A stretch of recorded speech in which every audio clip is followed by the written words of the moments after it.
السلام عليكم، فيديو جديد. مرحبا كاع متابعي قناة اسمع اشنو كاين.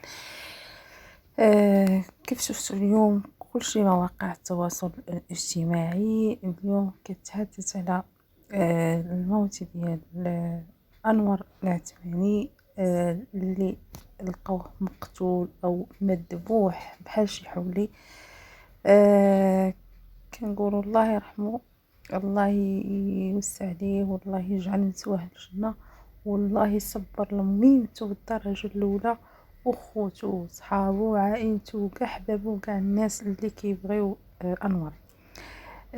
بزاف ديال الناس اللي ما كانوش كيعرفوا أنور، ولكن عرفوه من بعد الوفاة ديالو، وهاد الطريقة اللي مات بها طريقة كتألم، لا اللي كيعرفوه واللي ما كيعرفوش، لأن حتى شي واحد ما كيبغي هاد الطريقة ديال الموت طريقة بشعة، طريقة ديال الغدر صعيب.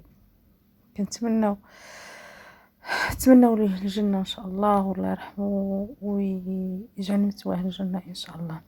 المهم بالنسبة للاخبار اللي كتروج على مواقع التواصل الاجتماعي، كاين بزاف ديال الاخبار الزائفة بالنسبة يعني الاخبار الصحيحة، لان بزاف ديال المواقع قالوا بان راه خوه اللي قتلو.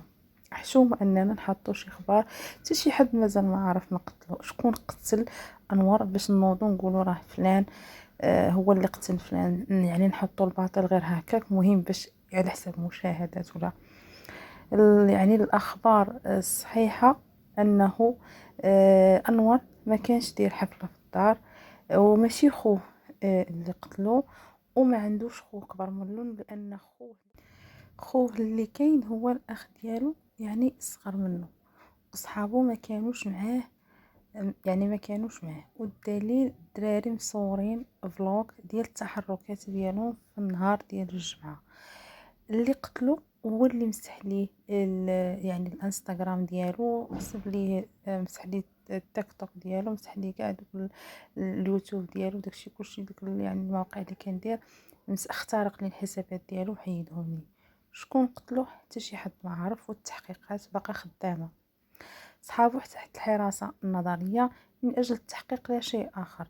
الجنازه ديالو حتى هي حتى واحد وحتى والديه باقي ما عارفين حتى شي حاجه. الحاجه الوحيده اللي تنفعوا بها يعني انور حاليا هي الدعاء، ويعني نتجنبوا تلك يعني الاخبار الزائفه. اتقوا الله، حشومه انسان تيشوف الموت وما كيتعاتش وما كيتقي الله، حشومه. وغادي نختموا بهذا الفيديو انا لله وانا اليه راجعون، وكنتمناو يعني انكم ما تنسوش من صالح الدعاء ديالكم، والله يصبر مهمته، يا ربي تصبر مهمته، لان ديك المهمه تشوات ولدها شحال كانت كتمنى فيه، وش كانت شحال كانت كتحلم. كنطلب الله سبحانه وتعالى انه يرزقها الصبر والسلوان، وانه يرحم داك الوليد، يرحمه ويرزقه الجنه ان شاء الله، ويجعله مع الشهداء والابرار يا ربي. الى اللقاء.